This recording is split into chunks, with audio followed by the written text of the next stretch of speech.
के ऊपर पितरों की छाया होती है, घर के बुजुर्गों की, घर के पूर्वजों की छाया होती है, ध्यान देना, वही व्रत श्रेष्ठता से कर पाती है।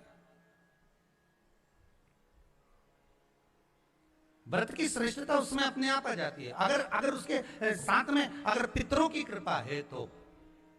पूर्वजों का अगर आशीर्वाद है, तो व्रत वो अच्छे से कर सकेगी।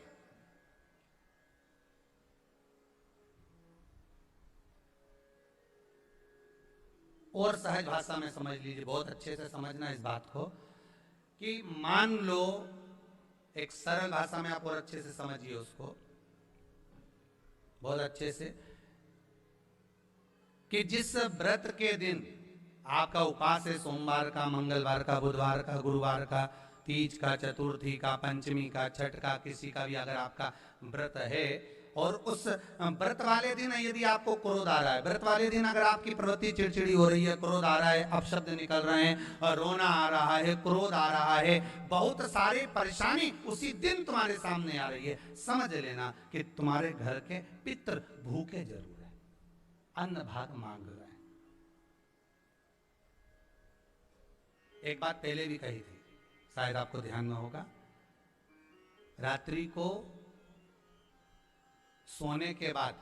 विश्राम के बाद, एक बार कहा था, आप लोगों को याद होगा,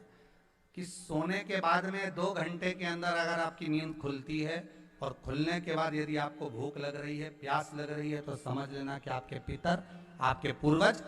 भूखे हैं, अन्न का भाग मांग रहे हैं, पानी पीने को मांग रहे हैं। उससे नहीं समझ सकते तो व्रत से समझो।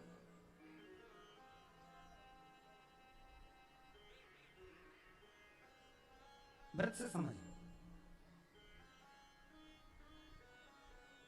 मान लो आपने व्रत किया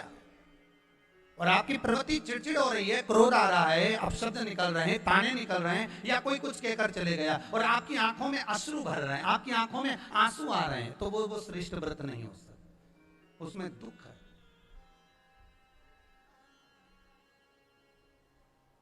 पुष्प ताजा है तो आप भगवान को दोगे, सही है कि गलत है?